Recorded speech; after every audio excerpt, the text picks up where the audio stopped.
Boa noite, irmã Maria Aparecida, muito obrigado. Boa noite a todos presentes.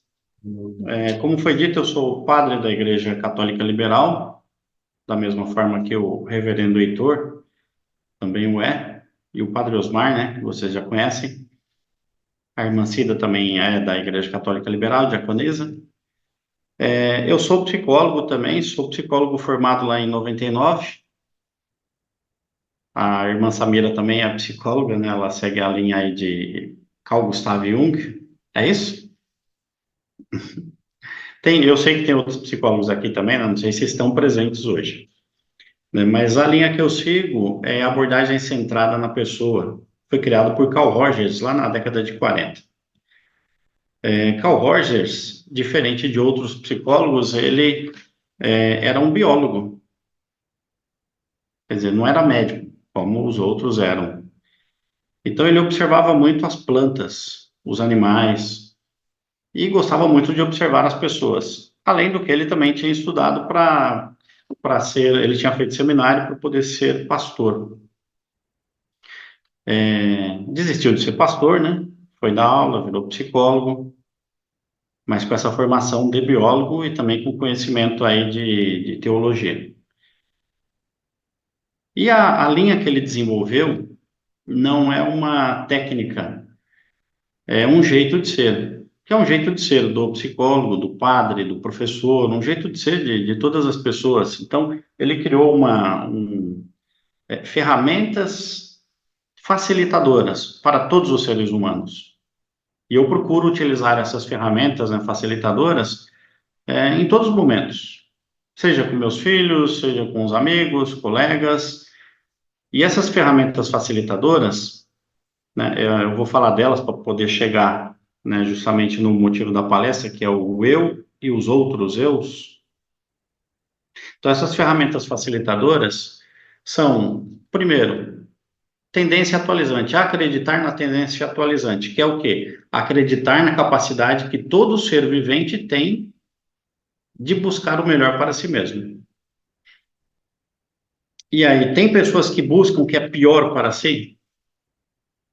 Não. Aos olhos de outras pessoas, parece que sim.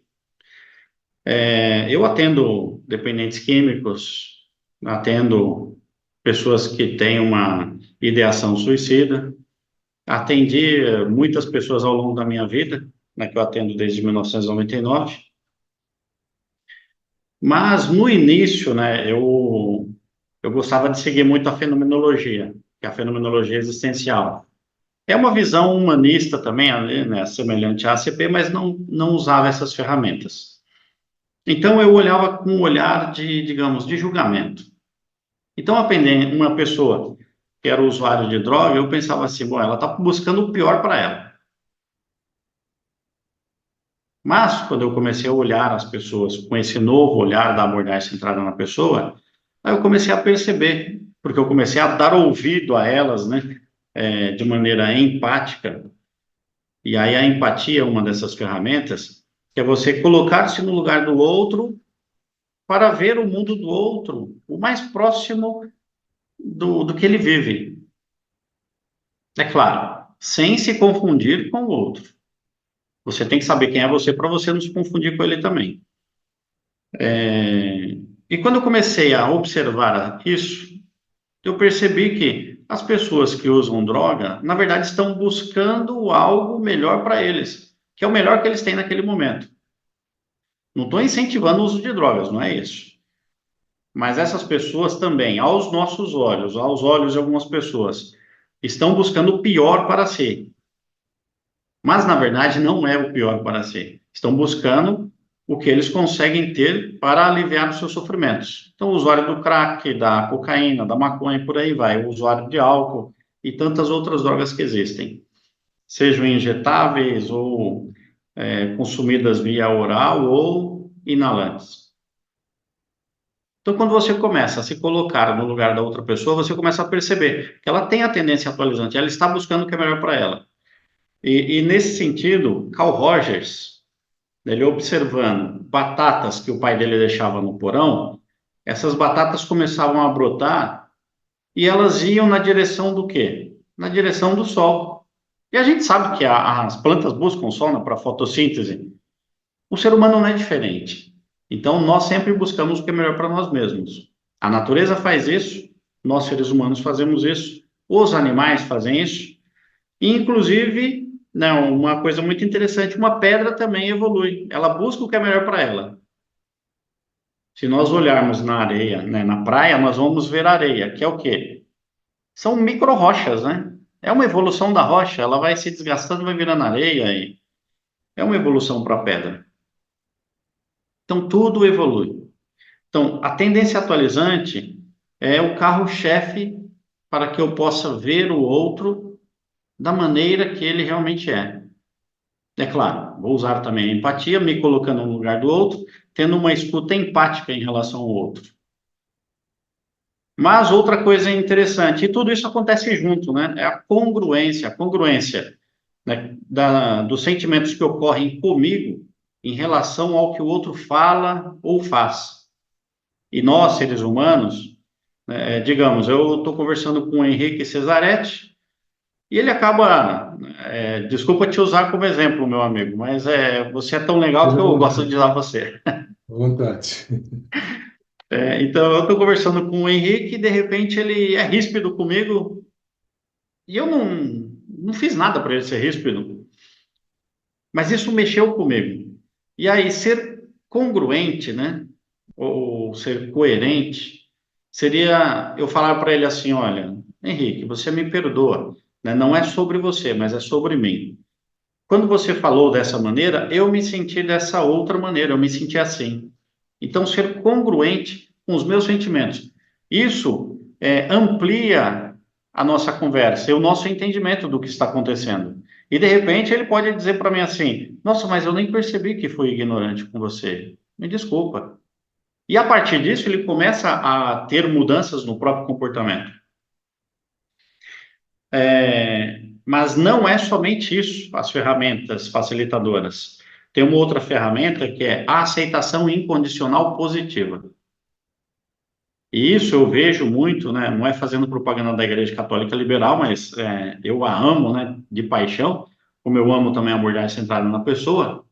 Então, a aceitação incondicional positiva é aceitar o outro do jeito que o outro é, do jeito que o outro se faz presente na sua vida. Então, quando eu aceito o outro, quando eu aceito o Henrique, quando eu aceito o Alexandre, ou o Padre Heitor, ou qualquer um de vocês, do jeito que você se apresenta para mim, seja embriagado, seja bravo, seja com sono, você se sente aceito. E você não tem que mascarar o que você é para tentar ser uma pessoa para me agradar. Então, quando a gente começa a não aceitar os outros como eles são, eles começam a fazer o quê? Começa a ser quem eles não são. E nós somos assim, né, ao longo da nossa vida. As crianças sofrem muito mais com isso, os pré-adolescentes sofrem com isso, os adolescentes sofrem com isso e nós adultos sofremos com isso. Se você for naquela pessoa mais, desculpa os termos pejorativos, né, se forem, mas aquela pessoa mais ogra, mais bruta, se você for uma pessoa bruta com teu chefe, talvez amanhã você não tenha mais emprego. Então você tem que ser uma pessoa polida, seguindo as regras da casa, né, as regras do emprego. Mas você está sendo você. Você está sendo educado para manter o emprego, mas não é você. E você gosta dessa pessoa que você está sendo com o teu chefe? Aí essa é a questão, né? Barry Stevens, que é uma senhora, e é uma senhora analfabeta, inclusive, muito amiga de Carl Rogers, né? Ela escreveu livros, isso na verdade ditava, né? Porque ela era analfabeta, mas tem muita coisa publicada nela. Então ela diz justamente do o eu e o outro eu, ou o eu e os outros eus. Então a criança, ela é pura, é inocente. Só que vem uma autoridade externa, a mãe, o pai, o professor, o tio, a tia, ou qualquer outra pessoa mais velha do que ela, que se torne uma autoridade para a criança, né, no mundo ali da criança, e esse outro diz para a criança: Está frio, coloque uma blusa. E eu falo isso, né, até pensando em mim, né, e a Barry Stevens também fala isso. Quando eu era criança, a minha mãe me dava uma blusa de lã no frio.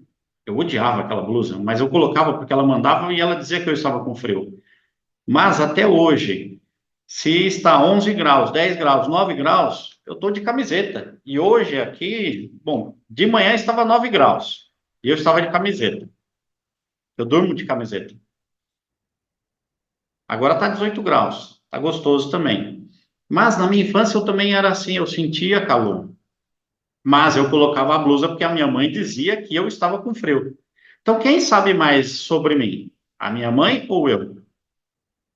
Sou eu que sei mais sobre mim. Você sabe se você está com fome, se está com sede, cansado, por aí vai. Mas quando vem outra pessoa, que é uma autoridade na sua vida, e diz para você: você está com frio, você está com fome, ou tome água, faça isso, faça aquilo. Não vai gerar uma certa confusão? E aí, para você estar com essa pessoa, você tem que criar um outro eu para estar com ela. Quer dizer, o Alexandre 1.0 e o Alexandre 2.0 para estar com a esposa, ou o Alexandre 3.0 para estar com a mãe, 4.0 para estar com o pai.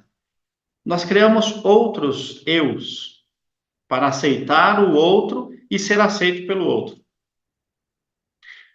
O interessante, né, eu participei de um livro, eu escrevi o último capítulo, que foi muito interessante, falando sobre luto por suicídio. Mas eu acabo descrevendo uma passagem de uma pessoa que, aos 7 anos, a tia dessa pessoa cometeu suicídio e ela gostava muito dessa tia.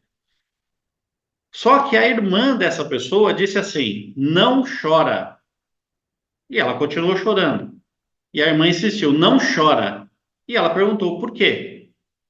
Porque ela cometeu suicídio. E não se chora por quem cometeu suicídio. Bom, era a visão que a irmã dessa pessoa tinha. Mas, a partir daí, ela ficou até os 35 anos sem chorar. E nesse período, o que que ela desenvolveu? Transtorno obsessivo compulsivo, desenvolveu algumas doenças psicossomáticas, como doenças estomacais, doença de pele, até problema na visão. Mas com 35 anos de idade, ela entrou no meu consultório e assim que olhou na minha cara, começou a chorar. Eu não sabia de nada até então. E ela chorou, chorou, chorou, chorou por quase 20 minutos. Aí eu perguntei para ela: você gostaria de falar o porquê você está chorando? Aí ela disse: eu estou chorando pela minha tia que tirou a própria vida quando eu tinha 7 anos. Há 28 anos. Eu perguntei, né? Você gostaria de falar mais?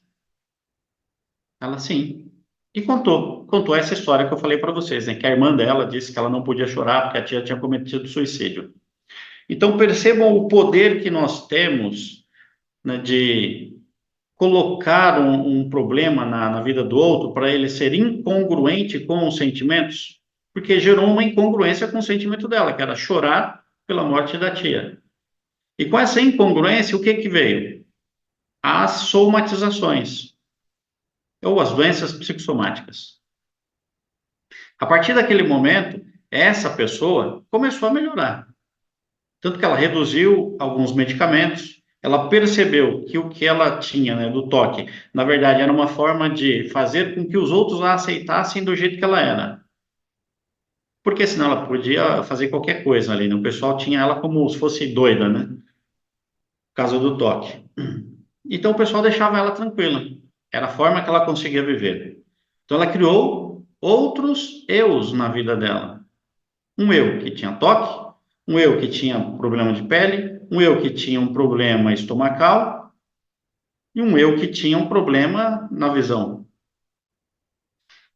por causa daquela situação. Não estou falando que é causalista, né? Não estou dizendo assim, se você fizer isso com uma criança, vai acontecer. Não, não é isso.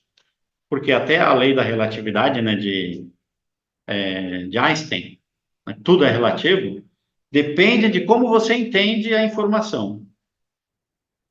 Depende de como você vai captar a informação.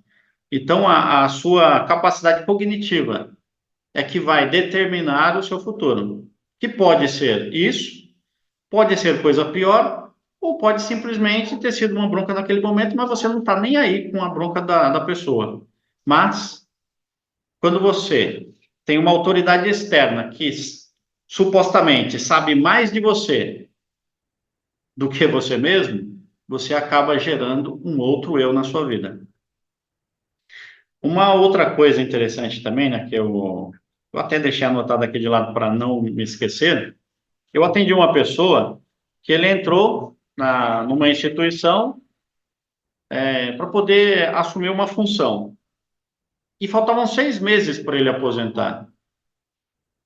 E eu perguntei para ele assim: agora que faltam 6 meses para que você aposente, o que que você vai fazer da sua vida? Você está se preparando para a aposentadoria?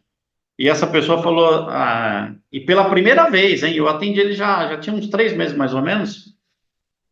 Aí pela primeira vez ele deu um sorriso bem largo. Eu estranhei aquele sorriso, porque foi o primeiro sorriso verdadeiro dele, né? Ele foi congruente ali com ele, né? Conseguiu se expressar mesmo. Aí eu perguntei, o que que foi? Você, pela primeira vez, você deu um sorriso bem gostoso, meu. O que que foi? Ele falou, agora eu vou fazer o que eu realmente quero. Aí eu fui para trás e perguntei assim, mas espera aí, eu não entendi. Você está para aposentar aqui e você vai fazer o que você realmente quer agora? Aí ele falou bem assim, na verdade eu entrei aqui para cumprir o sonho do meu pai. Aí eu perguntei, e qual que é o seu sonho? Aí ele disse, eu sempre quis ser engenheiro eletrônico igual ao meu pai. Mas eu entrei aqui por causa do sonho do meu pai.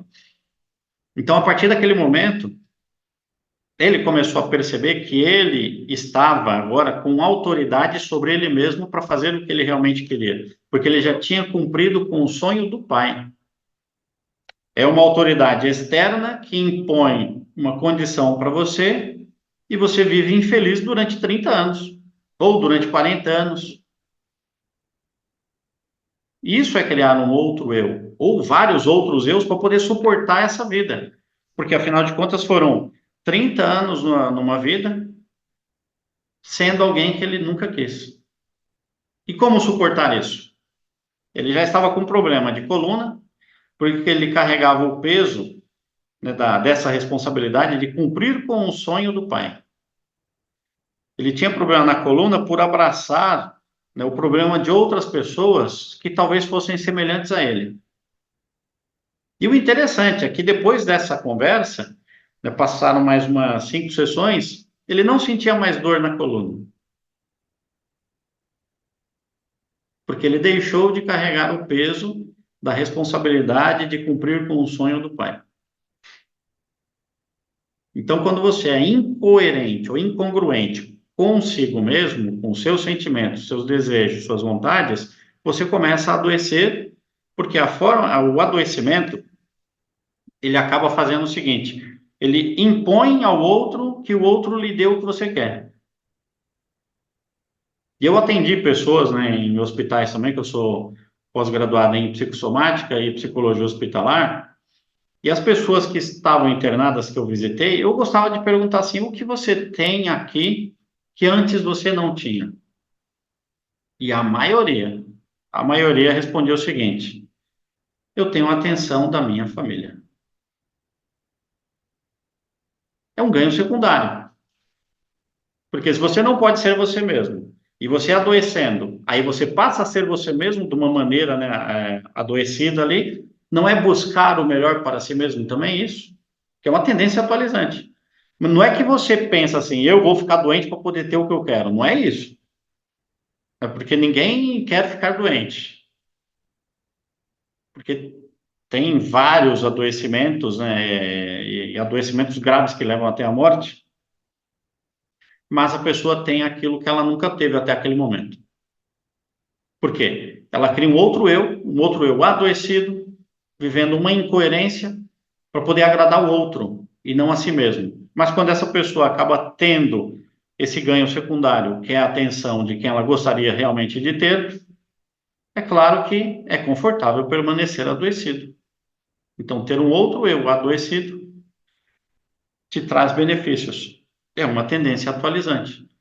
No, da, assim, visivelmente, de uma forma ruim aos olhos dos outros, mas para a pessoa está atingindo um objetivo que antes ela não tinha. É,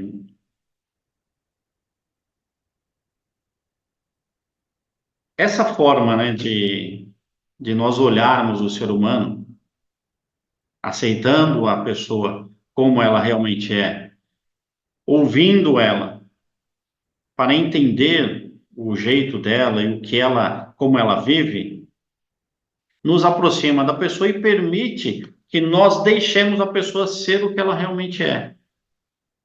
Tem uma pessoa que também eu atendi, e essa pessoa era tida como louca pela família. Só que no consultório, ela era normal. Eu a via como uma pessoa normal. Mas foi passando o tempo, essa pessoa disse assim: Olha, eu tenho que parar de vir aqui, porque quando eu saio e tento ser normal, a família está dizendo que você está me estragando. Então é preferível continuar sendo louco lá fora. Então, esse adoecimento, né, traz benefícios para todos, de certa maneira, mas não é bom. Mas quando você permite que o outro seja ele mesmo e você se torna um porto seguro para essa pessoa, seja na psicoterapia, seja em uma igreja, como a Igreja Católica Liberal, né? E eu estou falando da Igreja Católica Liberal porque eu a vejo assim, e aqui no espaço, né, que eu celebro as missas, recebo as pessoas dessa maneira também. Então a pessoa se sente bem porque ela pode ser ela mesma. Eu não estou falando para a pessoa, olha, faça isso, senão não vai ser legal para você. Faça aquilo, senão você não pode vir aqui. Faça aquilo outro, senão você não será aceito aqui. Não. Simplesmente, como psicólogo, como padre, né, e como várias outras funções que eu tenho, eu aceito as pessoas como elas são. E elas gostam, porque elas podem ser elas mesmas, não precisam fingir. Isso é o ideal para que um pai, uma mãe, um tio, uma tia seja na vida das crianças, dos jovens e de tantos outros das nossas famílias. Eu conheço psicólogos e muitos psicólogos, né, pelo tempo de formado e também dou aula para outros psicólogos. E tem psicólogos que falam assim, não, mas o cliente tem isso, né, que eles vêm em supervisão. Aí eu pergunto assim, mas quando você disse isso, qual era a sua real intenção? Então, não, porque eu quero que ele faça isso. Opa, espera aí. Você sabe o que é melhor para o cliente? Sim, eu sei. Não, peraí, você sabe o que é melhor para o cliente? Não, na verdade não, né? Então, quando você diz que você tem o poder de resolver a vida do outro, cuidado. Eu, sendo psicólogo, eu não resolvo o problema de ninguém. Eu caminho junto com a pessoa, ouço ela, me coloco no lugar dela, aceito ela como ela está, procuro ser congruente com tudo que eu sinto em relação ao que ela diz para mim, e dessa maneira a pessoa vai evoluindo e eu vou evoluindo junto com ela. Mas eu jamais vou dizer para a pessoa, eu sei o que é melhor para você. E tem clientes que chegam e perguntam para mim, eu quero que você me dê coisas para fazer, me dê tarefas para casa. E tem uma abordagem na psicologia que dá tarefas para casa. Mas eu falo, não, a minha abordagem, eu não dou tarefas para casa. Não, mas eu quero que você me dê uma tarefa para casa. Só que a pessoa, ela chegou falando para mim assim, eu tô já por aqui de pessoas que mandam eu fazer coisas que eu não quero. Aí eu perguntei, né? Uma vez eu perguntei para a pessoa, perguntei assim, você chegou falando que não quer que ninguém mande em você, mas você está pedindo para que eu mande em você? Lá, É mesmo, né? Eu nem percebi. Então, como que é isso para você? Aí ela insistiu, mas eu gostaria que você me desse tarefas para poder fazer em casa. Aí eu perguntei para ela, que tarefa você quer? E ela se deu as tarefas. Só que na outra semana eu perguntei, e as tarefas que você mesmo se deu? E aí? Ela disse assim, essa pessoa, eu não fiz porque não fazia sentido nenhum. Eu estou cansada de receber ordens e de fazer coisas que eu não quero. Eu quero ser eu mesmo. E essa pessoa mudou radicalmente. Então ela se descobriu como ela realmente é. A partir daquele momento, ela começou a perceber que ela pode ser ela mesma em todos os momentos da vida dela, sem querer ser o que os outros querem que ela seja.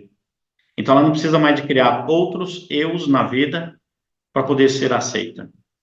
Quem deve aceitar? Quem deve me aceitar? Quem deve aceitar você? Primeiramente você mesmo. Você deve se aceitar. Eu faço atendimento numa escola aqui perto e a maioria dos jovens vem com a mesma questão, né? Basicamente a mesma questão, né? De, meus pais querem que eu faça isso, mas eu não quero isso. Ou os professores mandam fazer isso. Claro, as lições tem que fazer, mas os professores começam a querer determinar o que a pessoa vai ser no futuro. Uma vez eu até brinquei, né, com uma pessoa, uma jovem, eu falei assim: olha, você pode ser o que você quiser na vida, desde que você seja médica antes. Ela falou, mas eu não quero ser médica. Eu falei, sem problema. Você pode ser o que você quiser, desde que você seja médico. Falei, mas eu não quero ser médico. Eu falei, ok, só estou brincando com você. Só para você perceber que você deve definir o seu futuro. Teve uma experiência, né? Eu ouvi isso há um certo tempo, né? Mas teve uma experiência que fizeram nos Estados Unidos, né? Claro, lá eles são bons em experiência desse jeito, né? De behaviorismo, que é comportamental. Colocaram algumas crianças num local com doces e frutas. E, incrivelmente, as crianças, elas preferiram as frutas. E aí chegaram à seguinte conclusão: nós sabemos o que é melhor para nós.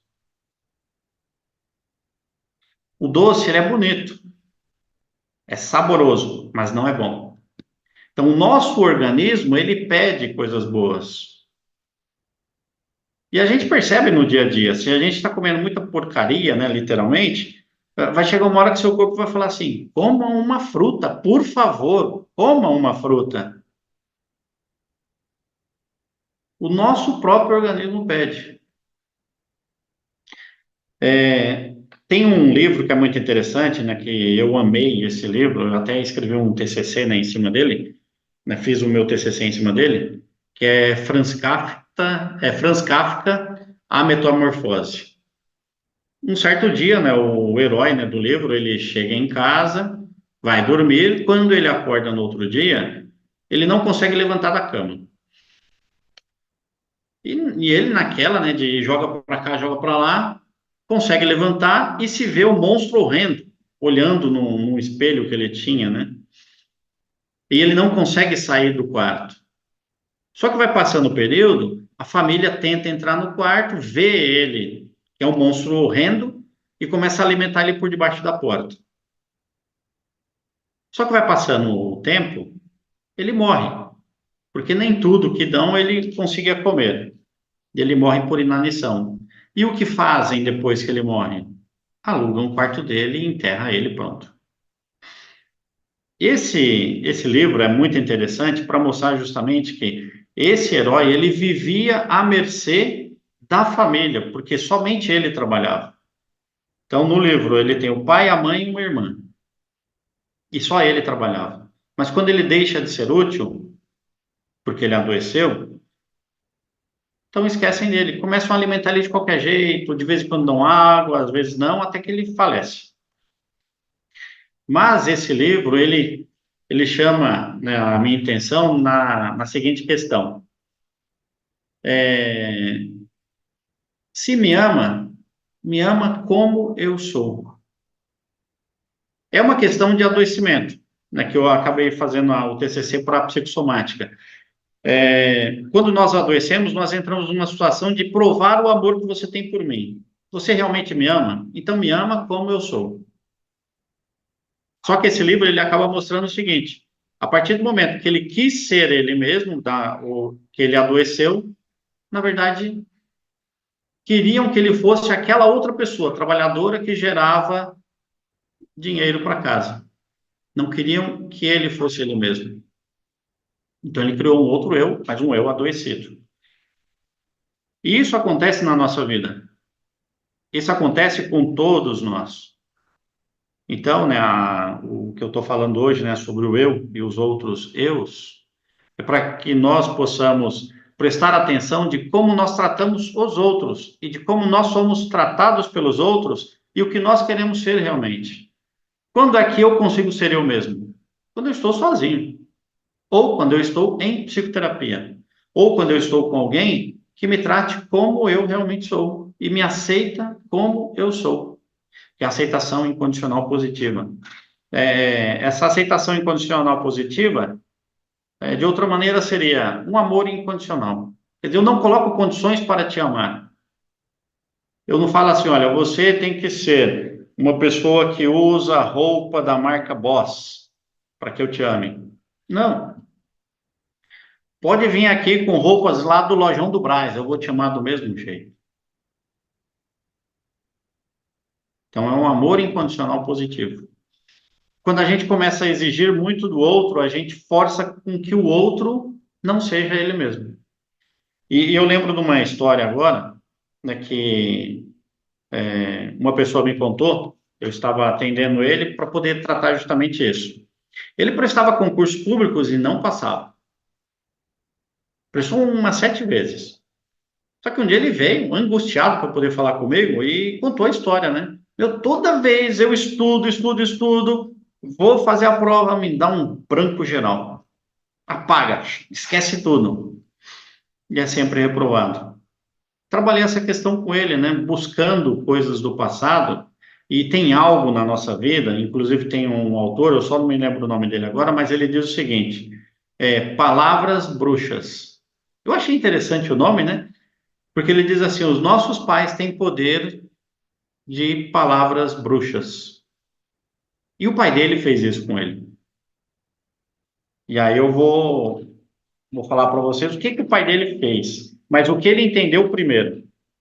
Ele chegou no momento que ele falou assim: nossa, meu pai na minha infância, ele tinha entre 7 e 9 anos, o pai dele falou assim: você nunca será alguém se não estudar.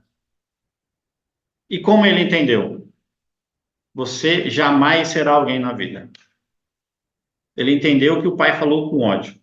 Mas trabalhando essa questão, com o tempo ele se lembrou. O pai dele falou dessa maneira e carinhosamente: meu filho, se você não estudar, será difícil você crescer na vida. Quando ele entendeu que o pai estava dizendo para ele: estude, meu filho, que assim você cresce, que você será o melhor. Quando ele entendeu isso, ele passou no concurso. Do jeito que o pai falou naquele momento e a forma que ele entendeu, que é a relatividade do entendimento, né, que eu falei aí né, citando até o Albert Einstein, né, a lei da relatividade, ele entendeu que o pai estava dizendo que ele jamais seria alguém na vida.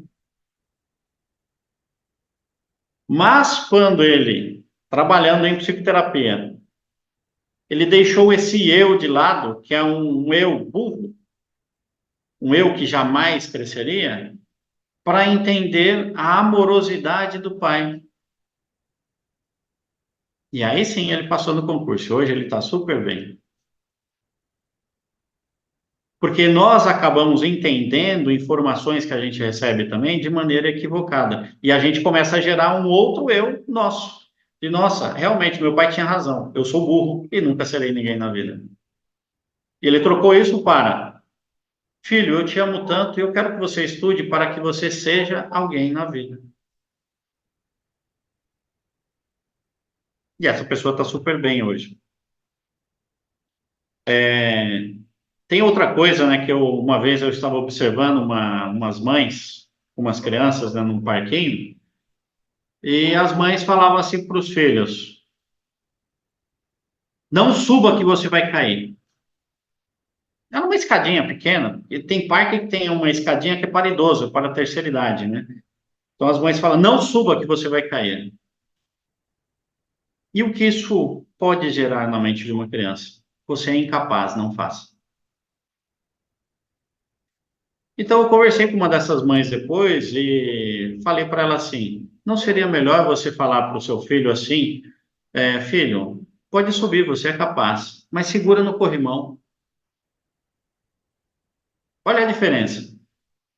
Você gera no outro potência. E aí você acaba mostrando para a pessoa que ela pode ser ela mesma e ir bem longe. E ela não vai gerar um outro eu para suportar as dificuldades da vida. Bom, nós temos até as 21 só, né, irmã Maria? A Maria Aparecida. Ok. Eu não quero extrapolar muito tempo, nós já estamos com 20 horas e 54 minutos. Então, é isso que eu queria trazer para vocês. Acredito que tenha, né, eu espero que eu tenha conseguido trazer à luz aí, né, um pouco dessa ideia da congruência, da empatia, da aceitação incondicional positiva e de acreditar na tendência atualizante de todos os seres, para que todos nós possamos tornar um terreno fértil para o nosso próximo, para o nosso irmão, irmã, qualquer pessoa que esteja conosco, e para nós também. Muito obrigado. E perguntas, fiquem à vontade. Se eu souber responder, responderei. Muito bom, excelente, gratidão, irmão. Então, abrimos para perguntas. Ronaldo ali já levantou a mão. A minha pergunta é sobre quando alguém questiona alguma coisa que eu não concordo, se é conveniente eu discutir porque não está de acordo com o que eu penso, com o que eu acho.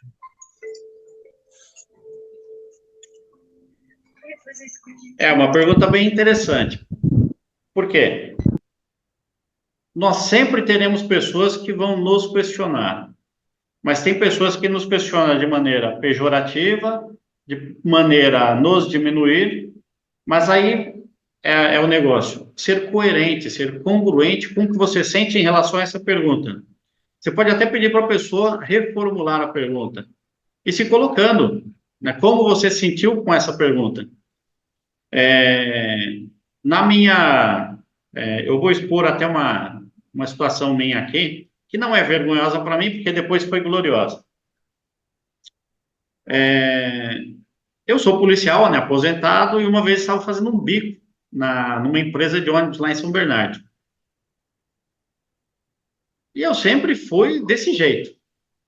Só que os policiais, eles me tratavam de uma maneira diferente. Aí eles perguntaram para mim assim: você é gay? Eu falei: não, não sou gay. Me senti ofendido. Mas teve um dia que teve um roubo lá. O único que foi para cima para poder enfrentar fui eu. Os outros se esconderam. Foi resolvida a situação, os ladrões fugiram, tal. Graças a Deus não tive que dar tiro em ninguém.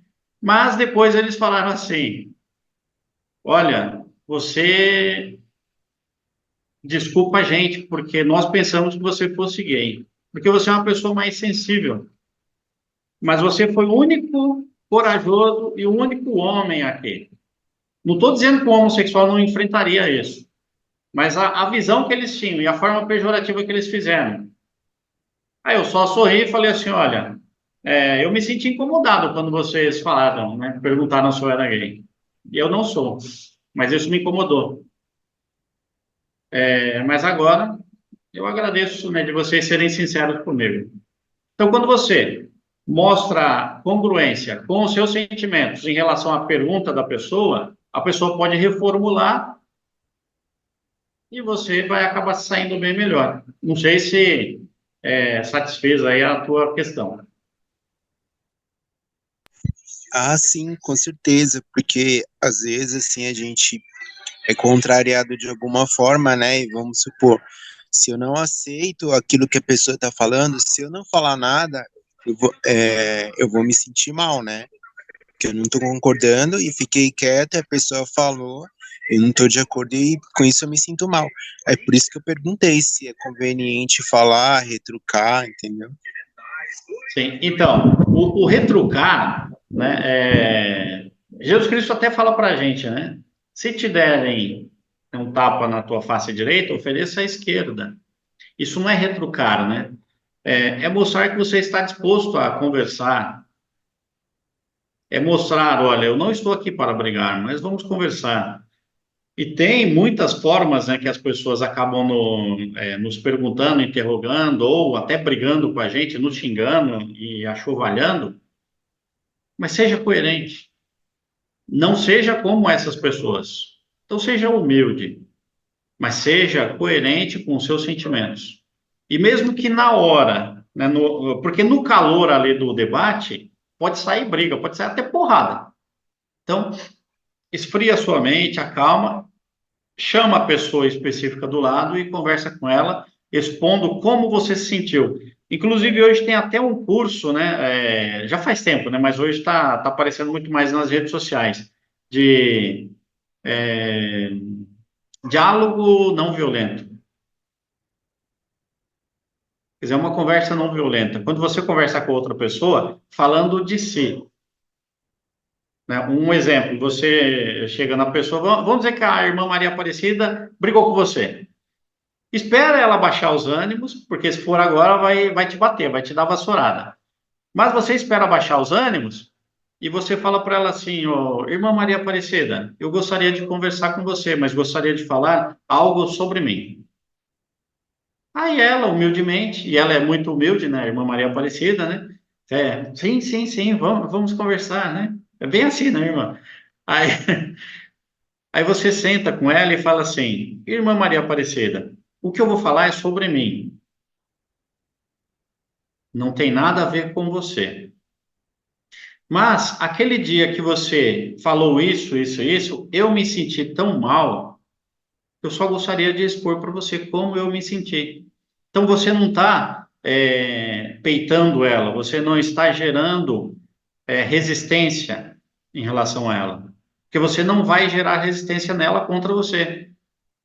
É comunicação não violenta, lembrei. É comunicação não violenta. Vocês podem procurar que tem um monte de material sobre isso. Inclusive é usado em tribunais também. Então, essa comunicação não violenta, nessa forma de falar, você não espeta o outro. Você não fala assim, olha, quando você fez isso, eu fiquei chateado, não gostei. Não, só fala, olha, quando você falou dessa maneira, eu me senti assim, mas não tem nada a ver com você. Eu me senti dessa maneira, só gostaria de me expor para você. Porque você permite que o outro também seja verdadeiro com você. E aí não vai existir mais esses outros eus que geram neuroses. Certo? Respondi?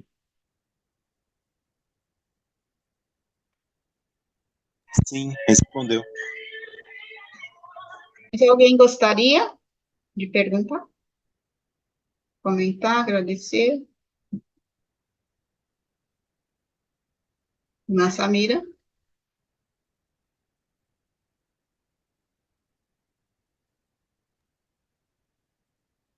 Boa noite, Cirlei. Você colocou assim coisas muito interessantes. E o ser humano, às vezes, deixa de fazer por não se colocar no lugar do outro, sabe? Então, Sim, a sua palestra foi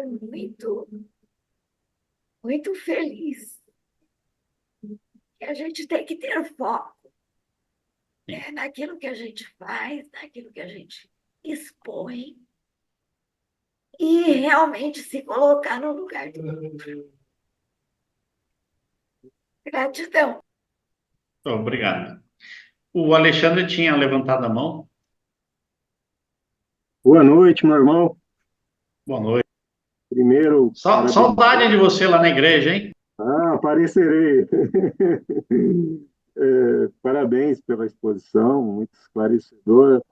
A minha dúvida é a seguinte, com relação a essa possibilidade das pessoas terem como são, essa suposta, vamos supor, da liberdade, né, que ela é tão defendida, inclusive maçonaria, independência, revoluções. E a gente pega o outro lado, por exemplo, uma igreja católica mais ortodoxa, com dogmas, com preceitos que são irrefutáveis, né? Tanto na conduta, em vários sentidos. Ultimamente eu venho questionando os dois lados, né? O lado da liberdade, igualdade, fraternidade, e o lado para onde isso pode levar, né? Os rumos que a sociedade pode levar na medida em que as pessoas elas têm uma liberdade plena, ou quanto mais liberdade, de repente, onde isso pode chegar. Me parece que é um ponto bastante delicado, né? O próprio Vaticano, ultimamente, ele está um pouco mais aberto. Me parece que essa liberdade ela acaba sendo algo que vai predominar. Não tem como podar o ser humano de muitas coisas. Mas, por outro lado, há inclusive quem diga que se não fosse a independência, né, na maçonaria há uma tendência a exaltar movimentos, né, de revolução, às vezes independência, até trabalhos obrigatórios aí, dependendo do rito. Por outro lado, há uma corrente que diz que se fôssemos colônia de Portugal, talvez os costumes, o progresso teria sido bem melhor, né? É um ponto interessante de se refletir. O mesmo com relação à pessoa, né? Até que ponto o eu que ainda não foi lapidado, sendo manifesto, ele pode ser prejudicial para o desenvolvimento do ser? Esse é um ponto que me incomoda, não sei, me incomoda não, que me faz refletir. Não sei se o irmão tem alguma consideração nesse sentido. É isso. Sim.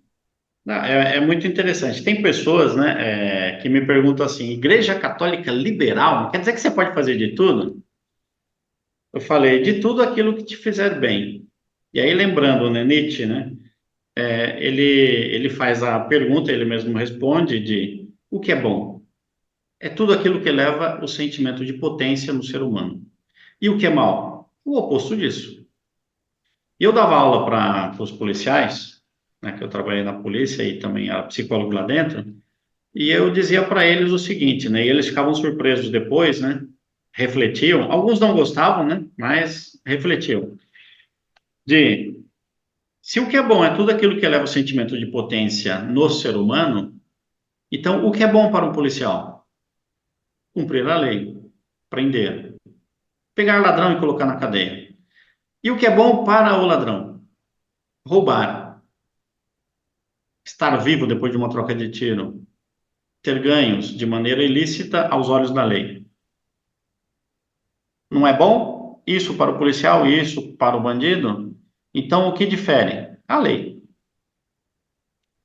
Então, se nós pegamos que você busca sempre o que é melhor para você, e você sendo liberto para ser você,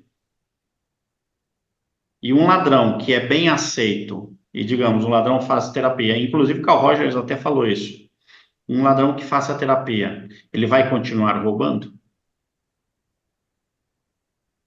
É bem possível que não.